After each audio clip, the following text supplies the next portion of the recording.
परमेश्वराला धन्यवाद देऊया, त्याची उपकार स्तुती करू. याचं कारण की आज आपल्याला परत एक वार त्याच्या वचनातून अभ्यास करण्याकरिता, मार्गदर्शन घेण्याकरिता आपल्याला देवाने ही संधी दिलेली आहे. आपण दानिएलचं पुस्तक याचा अभ्यास करत आहोत आणि आतापर्यंत आपण 5 अध्याय संपवलेले आहेत आणि आज आपण 6वा अध्याय पाहणार आहोत. आज आपण 6वा अध्याय हा बघणार आहोत आणि खरोखर या 6व्या अध्यायामध्ये देखील आपल्याला देवानं सुंदरसं मार्गदर्शन यामध्ये केलेलं आहे. आपल्याला ठाऊकच आहे की दानिएल हा बाबेलच्या नगरीमध्ये, बाबेलमध्ये तो कैद म्हणून गेलेला होता, परंतु त्याचा प्रामाणिकपणा, त्याचा विश्वासूपणा आणि देवावरची त्याची भिस्त, तसेच नेहमी सतत देवाच्या आज्ञेत राहणं, सतत प्रार्थनात राहणं, प्रार्थना करीत राहणं हा त्याचा नित्यक्रम असायचा. आणि त्याच्या विश्वासूपणामुळे, प्रामाणिकपणामुळे तो ह्या राज्यामध्ये मोठ्या उच्च पदावर त्याला उच्च पद मिळालेलं होतं. तो उच्च पदावर विराजमान होता आणि नबुकदनेस्सर राजाचा त्याच्यावर पूर्णपणे विश्वास होता. आता ह्या 6व्या अध्यायामध्ये आपण पाहतो की बाबेलचं राज्य याचा पाडाव झालेला आहे आणि आता दुसरं राज्य आलेलं आहे आणि ते आहे मेदी पारशी. तेव्हा हा अध्याय 6वा तुम्ही तुमच्या समोर काढून ठेवा, कारण तुम्ही तो वाचून घ्या आणि आपण त्यावर मग बारकाईनं मनन करणार आहोत. यामध्ये आपण सुरुवातीलाच पाहतो अध्याय 6वा पहिल्या वचनात काय सांगितले बघूया. आपण सुरुवात कशी केली, ज्याला सापडले त्याने वाचा. दार्यावेश राजाने आपल्या मर्जीप्रमाणे आपल्या सर्व साम्राज्यात 120 प्रधानधारी नेमले, प्रांताधिकारी नेमले. दार्यावेश राजाने आपल्या मर्जीप्रमाणे आपल्या सर्व साम्राज्यात 21 प्रांताधिकारी नेमले. आणि दुसऱ्या वचनात असं सांगितलं गेलं की त्याचवर 3 अध्यक्ष नेमले. 120 प्रांताधिकारी आणि त्याच्यापैकी 3 त्यावर अध्यक्ष नेमले आणि दानिएल त्यापैकी एक होता. राजाचे काही नुकसान होऊ नये म्हणून प्रांताधिकाऱ्याने स्थापलेला हिशोब त्या तिघास द्यावा असे ठरविले. म्हणजे जे काही कारभार असेल, जो काही हिशोब असेल, तो सर्व हिशोब दानिएलला त्यांनी द्यायचा असं ठरवण्यात आलं होतं. म्हणजेच मग आपण पाहतो 3ऱ्या वचनात, दानिएल त्या अध्यक्षात व प्रांताधिकाऱ्यात श्रेष्ठ ठरला, कारण त्याच्या ठाई उत्तम आत्मा वसत होता. त्याला सर्व राजांवर नेमावे असा राजाचा विचार होता. बघा या ठिकाणी अशा प्रकारे दानिएलच्या बाबतीमध्ये आपण पाहतो की किती उच्च पदावर त्याला नेमण्यात आलं होतं. की दानिएलला त्या अध्यक्षात सर्वांमध्ये तो श्रेष्ठ असा ठरला आहे. याचं कारण काय आपल्याला समजतं. तिथं कारण दिलं, कारण त्याच्या ठाई उत्तम आत्मा होता. त्याला सर्व राजावर नेमावे असा राजाचा विचार होता.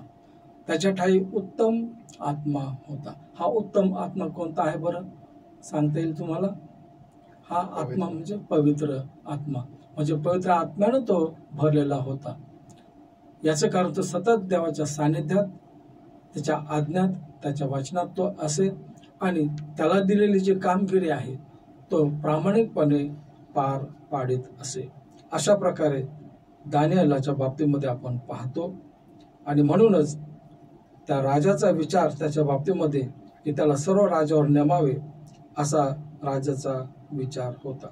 परंतु आपण आताही पाहतो की प्रत्येक ठिकाणी ज्यावेळेस आपण प्रामाणिकपणे काम करतो, विश्वासूपणे राहतो, तर त्यावेळेस नक्कीच काही लोक अशा असतात की ते लोक मुद्दाम होऊन या विश्वासू आणि प्रामाणिक लोकांच्या मागे लागतात आणि कट कारस्थान ते करतात.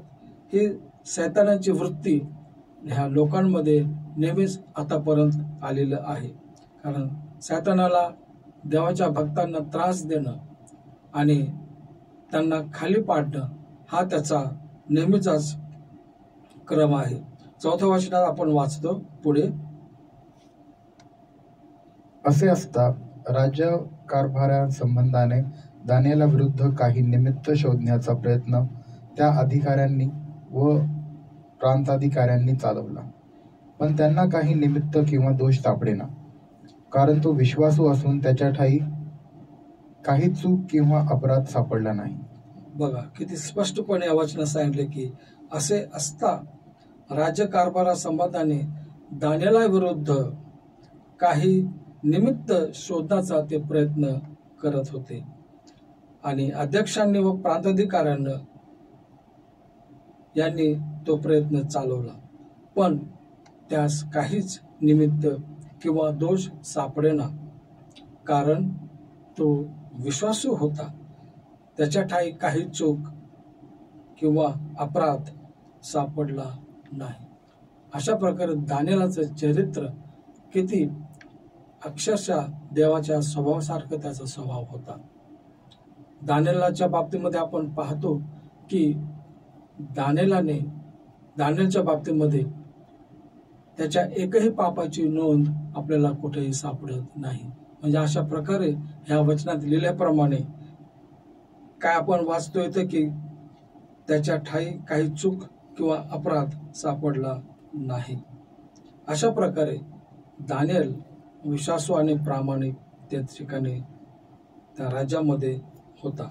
5वं वचन अतिशय सुंदर आहे, आपण ते वाचूया.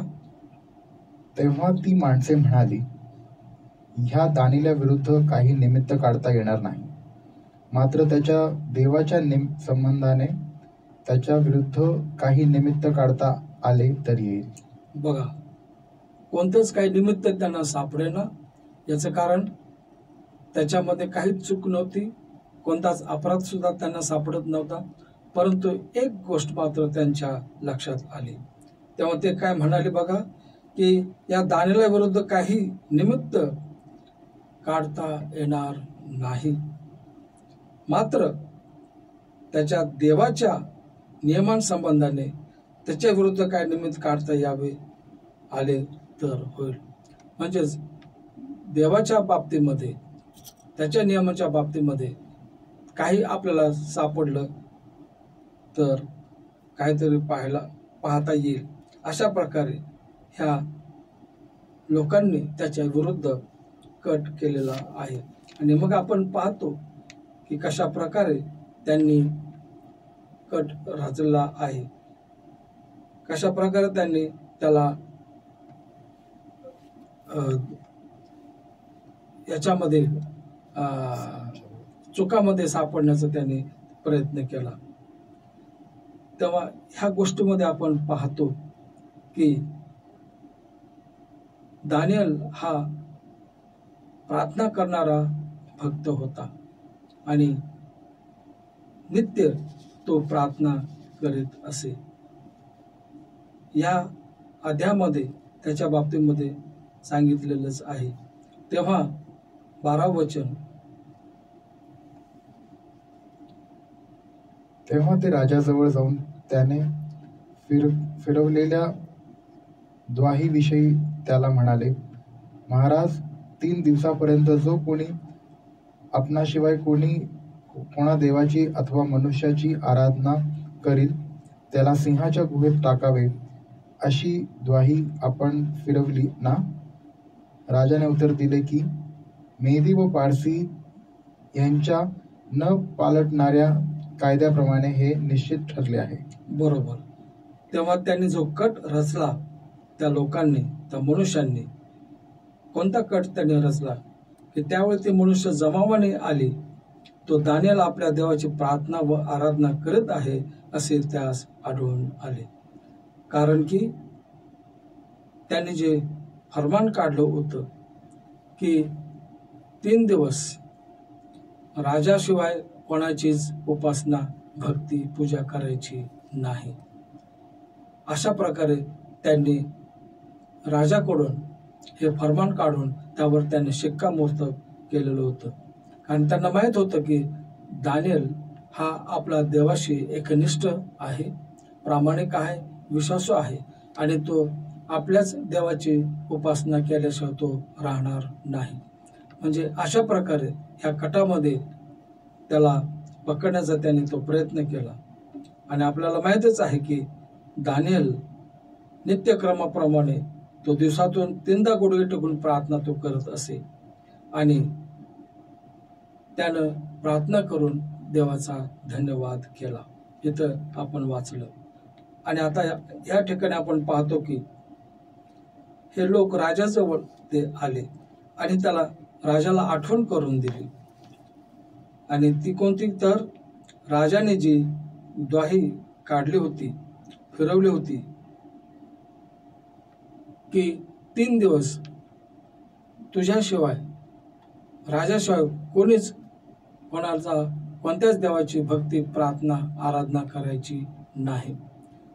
तेव्हा राजाकडून ती द्वाही त्यांनी काढली आणि त्यावर शिक्कामोर्तब करण्यात आला.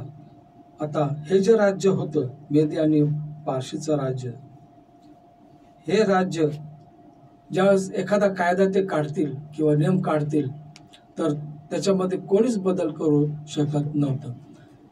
राजा सुद्धा तो काही करू शकत नव्हता.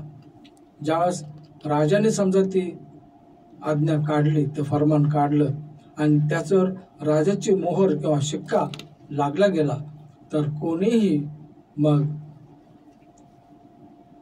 तो मोडू शकत नव्हता, कोणीही तो बदलू शकत नव्हता. अशा प्रकारे जेव्हा ते राजाकडे गेले आणि राजाला त्याने सांगितलं की 3 दिवस तुमची उपासना करणं, तुमची भक्ती करणं, याच्याऐवजी दानिएलाने त्याच्या देवाची आराधना आणि प्रार्थना त्याने केलेली आहे. आणि हे त्यांनी जाऊन राजाला सांगितलं. 13वं वचन आपण वाचले ना, आता वाचून घ्या आपण 13वं वचन. तेव्हा ते राजाला म्हणाले, महाराज, पकडून आणलेल्या यहूद्यांपैकी तो दानिएल आपणाला व आपण सही केलेल्या द्वाहीला जुमानत नाही, तर तो नित्य 3दा प्रार्थना करतो. बघा, अशा प्रकारे त्यांना आढळलं की दानिएल 3दा त्यानं प्रार्थना केलेली आहे.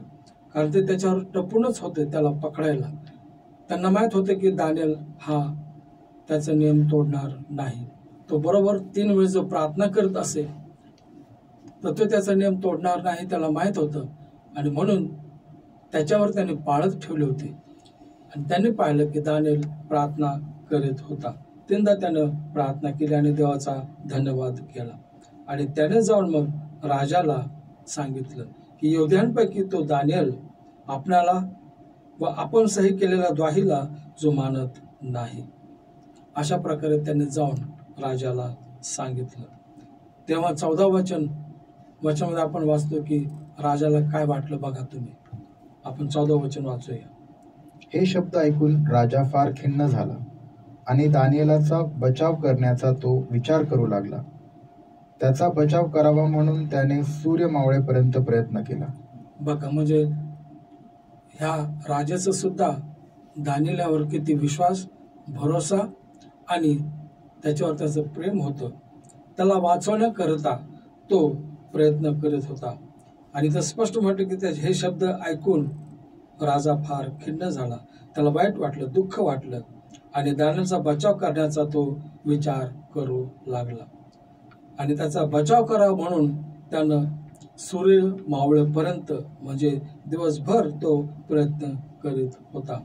अशा प्रकारे आपण दानिएलच्या बाबतीत पाहतो की तो खरोखरच देवाला तर तो विश्वासू होताच होता, परंतु राज्याच्या कामकाजामध्ये तिथे देखील तो प्रामाणिक आणि विश्वासू होता.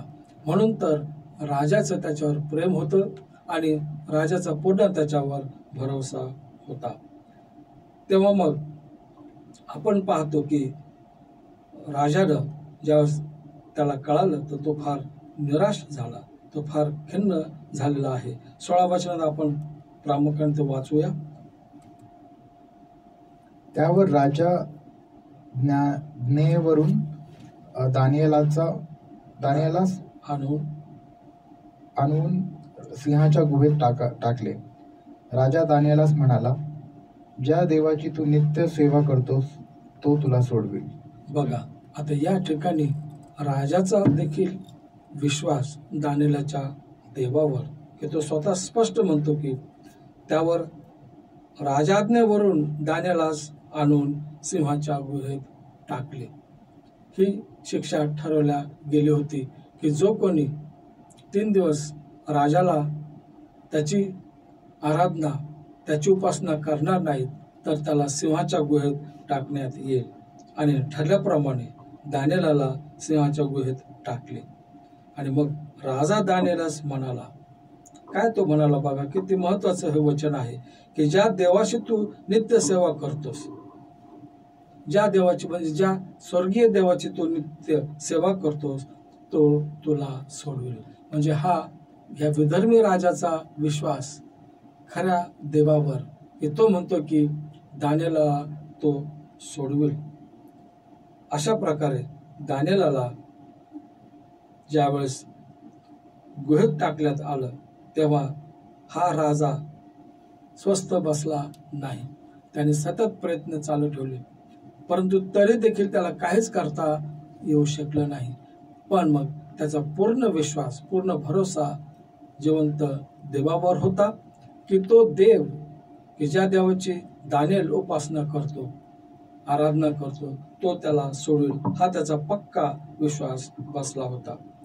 जास्त आपण वचन काय पाहणार नाही, परंतु आता 19 वचन आपण वाचूया. मग राजा मोठ्या पहाटेस उठून त्वरेने सिंहाच्या गुहेकडे गेला. बरोबर. नंतर 18 वचन की राजा आपल्या महालात गेला. त्याने ती रात्र उपाशीच काढली. त्याच्या समोर वाद्य आणली नाहीत व त्याची झोप उडाली. बघा, हा दानिएल एक कैदी म्हणून आणला गेलेला हा व्यक्ती, देवाचा भक्त, मामुली तो असा होता, परंतु देवाच्या दृष्टिकोनातून आपण पाहतो की दानिएल फार श्रेष्ठ होता. आणि कशा प्रकारे बाबेलमध्ये असताना देखील त्यानं कसं कार्य सांभाळलं, कसा तिथं तो राहिला, बाबेलात राहून देखील तो विश्वासू राहिला. आणि तसंच आता दारावेश हा जो राजा आहे मेदी पार्शीचा, याच्या राज्यात देखील तो तसाच राहिला, तसाच वागला. किंचितही त्याच्या स्वभावामध्ये बदल झालेला नाही. आता ज्यावेळेस ही कसोटी त्याच्यावर आली, सिंहाच्या गुहेत त्याला टाकण्यात आलं, तेव्हा आपण पाहतो की तो राजा अतिशय खिन्न तर झालाच होता. महालामध्ये तो गेला, त्याने ती रात्र उपाशीच काढली. तो जेवला खावला काहीच नाही, त्याच्या समोर वाद्य आणली गेली नाहीत आणि त्याची झोप उडाली असं म्हटलं गेलेलं आहे.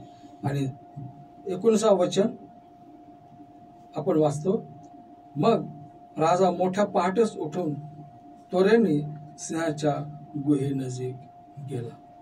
पहाटेच तो उठला, त्याला झोपता आलीच नाही. रात्रभर त्याने तसंच रात्र काढली, झोपलाच नाही, अन्न पाणी त्याने खाल्लं नाही. आणि मात्र पहाटेच तो सकाळीच उठला आणि सिंहाच्या गुहेकडे तो गेला. आणि तिथे जाऊन त्याने पाहिलं आणि दानिएलाला ओरडून तो म्हणाला. 20 वचन,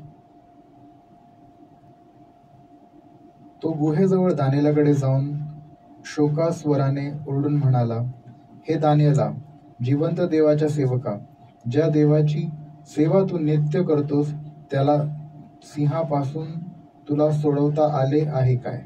त्याने असा हा प्रश्न केला की जिवंत देवाच्या सेवका असे त्याला तो म्हणतो. जिवंत म्हणजे ह्या विधर्मी राजानं सुद्धा साक्ष दिली जिवंत देव. आणि तो जिवंत देव कोणाचा तो देव आहे? कोण तो देव आहे? तर दानियेलाचा तो जिवंत देव आहे. म्हणून तो म्हणतो की जिवंत देवाच्या सेवका, ज्या देवाची सेवा तू नित्य करतोस, त्याला सिंहापासून तुला सोडवता आले आहे काय? अशा प्रकारे त्याने प्रश्न केला. तेव्हा दानियेला जे उत्तर दिलं ते पहा. 21 आणि 20 आपण पाहूया. दानियेल राजाला म्हणाला, महाराज चिरायू असा, माझ्या देवाने आपल्या दिव्य दूत पाठवून सिंहाची तोंड बंद केली आहेत.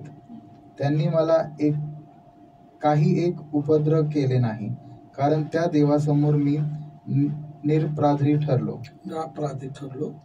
व महाराज आपलाही मी काही अपराध केलेला नाही. काय सुंदर त्यानं उत्तर दिलं बघा दानियेलाने त्या राजाला नमस्कार केला. चिरायू असा तो म्हणाला, महाराज म्हणून असा तो म्हणाला, कारण तो त्याचा राजा होता. त्याच्या हाताखाली तो काम करत होता. माझ्या देवाने आपला दिव्यदूत पाठवून सिंहाची तोंड बंद केली आहेत आणि त्यांनी काही एक उपद्रव केला नाही, कारण त्या देवासमोर मी निरपराध ठरलो. म्हणजे दानियेल हा अगदी ठामपणे म्हणू शकतो की मी देवाविरुद्ध काहीच अपराध केला नाही, मी निरपराध असा ठरलो आहे आणि महाराज तुमचाही मी काही अपराध केला नाही, असं त्याने उत्तर दिलं. तेव्हा ह्या गोष्टीमध्ये आपण पाहतो की दानियेल कशा प्रकारे ज्या राज्यामध्ये तो होता, अगोदर बाबेलच्या राज्यात होता, आता तो मेदी पार्शीच्या राज्यात होता आणि ह्या दोन्ही राज्यामध्ये तो कोणत्याच प्रकारे कमी पडला नाही. तेव्हा त्यानं चांगल्या प्रकारे देवाची ते भक्ती तो करतच होता, देवाच्या आज्ञात तो होताच होता, परंतु राजाच्या देखील तो आज्ञामध्ये होता. राजाने जी कामगिरी त्याच्यावर सोपवलेली होती ते कामगिरी देखील त्याने चोखपणे तो पार पाडित होता. तेव्हा यावरून आपण बघू शकतो की धर्माच्या संबंधात ख्रिस्ती भक्ताने शासनाप्रित्यर्थ कसे वागावे या बाबतीत दानियेलाचा 3 व 6व्या अध्यायात आपल्याला 2 उत्कृष्ट उदाहरणे आढळतात. धर्माच्या संबंधात ख्रिस्ती भक्ताने शासनाप्रित्यर्थ, कारण शासन आणि धर्म हे वेगवेगळे गोष्ट आहेत, परंतु धर्म आणि शासन या बाबतीमध्ये जर आपण पाहतो की ख्रिस्ती भक्ताने त्यावेळेस कसं वागलं पाहिजे, जसं दानियेल कसा वागला. शासनाच्या बाबतीमध्ये दानियेल शासनाच्या ज्या गोष्टी आहेत, सरकारच्या ज्या गोष्टी आहेत, राजाच्या ज्या गोष्टी आहेत, तो प्रामाणिकपणे तो पार पाडत होता. आणि तसंच देवाच्या बाजूच्या गोष्टी आहेत, देवाच्या मार्ग जे आहेत, देवाच्या ज्या आज्ञा आहेत, त्या सुद्धा अगदी प्रामाणिकपणे विश्वासूपणे तो पार पाडित होता. आणि 3रा अध्याय देखील आपण तेच पाहिलेलं आहे. तसंच ह्या 6व्या अध्यायामध्ये दानियेलचं उदाहरण आपण पाहत आहोत की आपण दानियेलाच्या 3 मित्रांना सुद्धा बघतो की जे खंबीरपणे न डगमगता पक्क्या तत्वाच्या पायावर ते उभे ठाकतात. दानियेल, त्याचे जे 3 मित्र होते, शद्रक, मेशक, अबेदनगो, ते देखील दानियेलच्या मित्रांना सुद्धा आपण पाहतो की जे खंबीरपणे न डगमगता पक्क्या तत्वाच्या पायावर ते उभे ठाकतात. जी देवाने आपल्याला तत्व दिलेले आहेत, जे सत्य दिलेले आहेत, त्यावर आपण भक्कम पक्के असं राहणं फार गरजेचं आहे. मग काही हो, कोणतेही संकट येऊ, कोणतीही परिस्थिती आपल्यावर येऊ, परंतु आपण देवाच्या बाजूने पक्के भक्कम राहणं फार गरजेचं आहे. आणि त्यावेळेस जेव्हा आपण देवाच्या तत्वाला धरून राहू, सत्याला धरून राहू, त्यावेळेस देव आपल्याला सांभाळल्याशिवाय राहत नाही, तो आपलं संरक्षण केल्याशिवाय राहत नाही. त्याच्या मनाच्या धर्मविषयक खात्रीच्या बाबतीत हस्तक्षेप करण्याचा शासनाला कुठलाही हक्क नाही. धर्माच्या बाबतीमध्ये शासनाला विरोध करणं कोणताही हक्क त्यांना दिलेला नाही. स्पष्ट आपण इथं वाचतो की त्यांच्या मनाच्या धर्मविषयक खात्रीच्या बाबतीत हस्तक्षेप करण्याचा शासनाला कुठलाही हक्क नाही. ज्या देवाची आम्ही उपासना करतो तो आम्हास धगधगीत अग्नीच्या भट्टीतून सोडावास समर्थ आहे. महाराज तो आम्हास आपल्या हातातून सोडविल, ते कसेही असो. पण महाराज हे आपण पक्के समजा की आम्ही आपल्या देवतांची उपासना करणार नाही आणि आपण स्थापलेल्या सुवर्ण मूर्तीला दंडवत घालणार नाही. अशा प्रकारे हे जे 3 मित्र जे होते ते मित्र खंबीर राहिले. त्यांच्यावर मोठं संकट आलेलं होतं. जर त्या मूर्तीला नमन करणार नाहीत तर त्यांना अग्नीच्या भट्टीमध्ये टाकण्यात येणार हे त्यांना ठाऊक होतं. परंतु त्यांचा पूर्ण विश्वास होता की ज्यास आम्ही देवाच्या तत्वाला एकनिष्ठ राहू, त्याच्या आज्ञेला आम्ही एकनिष्ठ राहू, प्रामाणिक राहू, त्याच्या आज्ञेत राहू, तर आम्हाला कोणतीही गोष्ट कोणीही आम्हाला काही करू शकत नाही. अशा प्रकारे त्यांचा तो विश्वास होता. अग्नीच्या भट्टीतून त्या तिघांची अद्भुतरित्या सोडवणूक झालेली पाहून बाबेलच्या राजाच्या तोंडून पुढील शब्द बाहेर पडले. ज्यावेळेस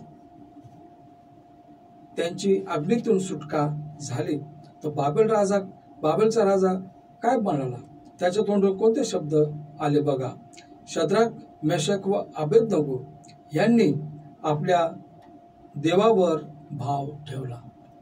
राजा स्वतः मग काय म्हणतो की शद्रक, मेशक व अबेदनगो यांनी आपल्या देवावर भाव ठेवला.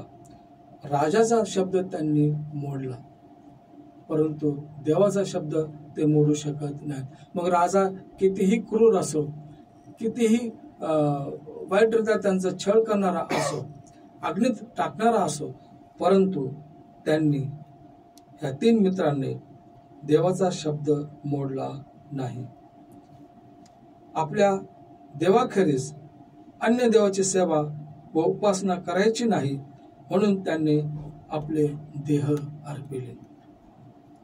की कोणत्याच देवाची, कोणत्याच मूर्तीची भक्ती आराधना करायची नाही हे त्यांना माहितीच होतं आणि ते ठाम राहिले आणि म्हणून त्याकरता त्यांनी आपले देह अर्पिले. त्यास त्यांच्या देवाने आपला देवदूत पाठवून सोडवले आहे, त्याचा धन्यवाद असो, असं दानिएलच्या 3रा अध्याय 18व्या वचनात आपण वाचतो. तेव्हा आपण पाहतो की ज्यांनी राजाचा हुकूम मोडला त्यांची राजा स्तुती करीत होता. ज्या राजाचा त्यांनी हुकूम मोडला त्याच राजानं देवाची स्तुती तो करत होता. आणि इथे आपल्याला ते खरे व सार्वकालीन तत्व सापडते. कोणते तत्व? की देवासंबंधीच्या गोष्टीत राजाने म्हणजे कैसराने किंवा शासनाने हस्तक्षेप करू नये. इथं आपल्याला हा धडा दिला जातो की देवाच्या संबंधीच्या गोष्टीत, देवाच्या बाजूच्या ज्या गोष्टी आहेत त्यामध्ये कैसराने किंवा शासनाने हस्तक्षेप करू नये. ख्रिस्ताने आपल्याला स्पष्ट त्याच्या वचनामध्ये सांगितलेलं, स्वतः ख्रिस्त काय म्हणाल तेच आपण वाचूया. मत्तयाचा 22वा अध्याय आणि 21वा वचन. या बाबतीत ख्रिस्ताने काय आपल्याला सूचना केलेली आहे.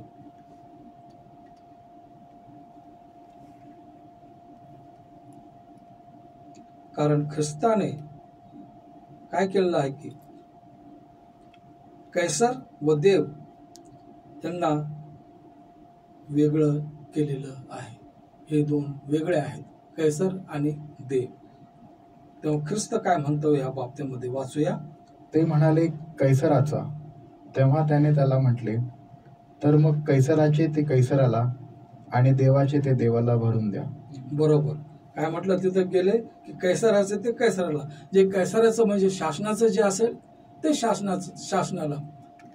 आता ज्यावेळेस बाबेलमध्ये आणि मेदी पर्शिया राज्यामध्ये, या दोन्ही राज्यामध्ये ज्यावेळेस दानिएल काम करत होता, त्या ठिकाणी जे काय राज्याचं जे काय असेल, शासनाचे जे काय गोष्टी असतील, शासनाचा जो कारभार असेल, त्यामध्ये तो नेहमीच प्रामाणिक राहिलेला आहे. विश्वासूपणे त्यानं कार्य केलेलं आहे. त्याच्यात त्यांनी कधीच हलगर्जीपणा केलेला नाही. अशा प्रकारे कैसराचं ते कैसरला देणं भाग आहे आणि देवाचं ते देवाला. देवाच्या बाबतीत आपण पाहतो की दानिएलाने देवाच्या बाबतीमध्ये त्याच्या आज्ञा, त्याची तत्व आणि तसंच ह्या 3 मित्रांनी देखील तंतोतंत त्याने त्याचं पालन केलेलं आहे. अशा प्रकारे आपण ह्या 6व्या अध्यायात आपल्याला त्याच गोष्टी दिसत आहेत. प्रार्थनेच्या बाबतीत शासन हस्तक्षेप करीत आहे, या ठिकाणी आपण पाहतो. हा हस्तक्षेप शासनाने कायद्याचा वापर करून केलेला आहे. परंतु दानिएल कशा प्रकारे वागला की जणू प्रार्थनेच्या बाबतीत कसलाच सरकारी कायदा नव्हता, अशा प्रकारे तो तिथं त्या वागला. देवाची भक्ती करण्याकरता दानिएल असे कारण देत नाही की देवासमोर मी निरापराधी ठरलो. दानिएल 6वा अध्याय 22 आपण वाचतो. हे खरे आहे व नेहमीच खरे ठरेल. रोमन साम्राज्यातल्या पहिल्या प्रथमच्या ख्रिस्ती जनांनी असेच केले. ते अशाच प्रकारे वागले की जणू धर्मविषयक कायदेच नव्हते आणि देवाला ते निरापराध आढळले. अग्निस्तंभावर त्यांना जाळून ठार केले गेले आणि ठार करताना त्यांनी प्रार्थना केल्या व देवाचे उपकार स्तुतीचे गायने गायले. सगळीकडे माहीत होऊ द्या की नीतिमानाच्या पहिल्या 4 आज्ञा, नीतिनियमांच्या पहिल्या 4 आज्ञा आहेत, त्या शासकीय देवाच्या बाहेरील आहेत. प्रेषितांची कृत्य 5वा अध्याय 29 वचन आपण पाहूया.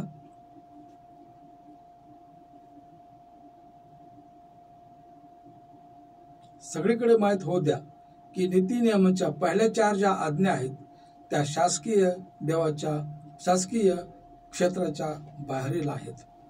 पहिल्या 4 आज्ञा वाचूया आपण.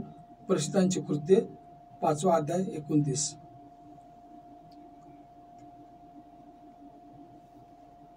परंतु पेत्राने व इतर प्रेषितांनी उत्तर दिले, आम्ही मनुष्यांपेक्षा देवाची आज्ञा मानली पाहिजे. बरोबर. म्हणजे ज्या 4 ज्या आज्ञा आहेत, 10 आज्ञापैकी पहिल्या ज्या 4 आज्ञा आहेत, त्या आज्ञा ज्या आहेत ते शासकीय क्षेत्राच्या बाहेर आहेत. म्हणजे शासनाचा आणि देवाच्या बाबतीत काही त्यांचा संबंध येत नाही, शासनाचा. आणि म्हणून इथं सुद्धा काय म्हणतो प्रेषित की, परत एकदा वाचायचं वचन फार महत्वाचं आहे. परंतु पेत्राने व इतर प्रेषितांनी उत्तर दिले, आम्ही मनुष्यापेक्षा देवाची आज्ञा मानली पाहिजे. आम्ही मनुष्यांपेक्षा देवाची आज्ञा मानली पाहिजे. मग मनुष्याने कितीही काय केलं तर आपण देवाच्याच आज्ञा मानल्या पाहिजे. याकरता आणखी एक वचन मला आठवतं आणि ते म्हणजे पाहूया बघ, मत्ती याचा 15वा अध्याय 7वं वचन वाचूया. काय आहे ते तुम्हाला फक्त सांगा. अहो ढोंग्यांनो, तुमच्या विषयी यशायाने यथायोग्य संदेश दिला की हे लोक ओठांनी माझा सन्मान करतात, परंतु त्यांचे अंतःकरण माझ्यापासून दूर आहे. पुढे, तो व्यर्थ माझी उपासना करतात, कारण ते शास्त्र म्हणून जे शिकवतात ते असतात मनुष्याचे नियम. बरोबर. म्हणजे जे शास्त्र म्हणून जे शिकवतात, इतर सुद्धा लोक, ख्रिस्ती लोक सुद्धा जे शास्त्र म्हणून जे शिकवतात ते असतात मनुष्यांचे नियम. आणि ज्या आपल्याला हे सत्य समजतं की हे मनुष्यांचे नियम आहेत, तर आपण ते पाळले गेले नाही पाहिजे, आपण ते पाळूच नाही. आपण फक्त देवाने दिलेले नियम, देवाने दिलेली आज्ञा, तसंच देवाने दिलेले जे तत्व आहेत तेच आपण पाळले पाहिजे. म्हणजेच मग आपण असंही म्हणू शकतो की आम्ही फक्त देवाचेच ऐकू, देवाचेच आम्ही आज्ञा पाळू. तसंच शासन आणि धर्म ह्या वेगळ्या गोष्टी आहेत. शासनाचं शासनाला, म्हणजे कैसराचं ते कैसराला आणि देवाचं ते देवाला. हा मोठा धडा आपण दानिएलच्या 3ऱ्या अध्यायामध्ये आणि दानिएलच्या 6व्या अध्यायामध्ये आपण धडा पाहू शकतो, आपण मार्गदर्शन घेऊ शकतो. तुम्हाला वाचना करता, अभ्यास न करता रोमकरास पत्र 13वा अध्याय 1 ते 10 ही वचनं तुम्ही वाचून पहा, म्हणजे तुम्हाला अधिक स्पष्टपणे कळेल. येथे आपला हा 6वा अध्याय संपतो. देव तुम्हाला आशीर्वाद दे.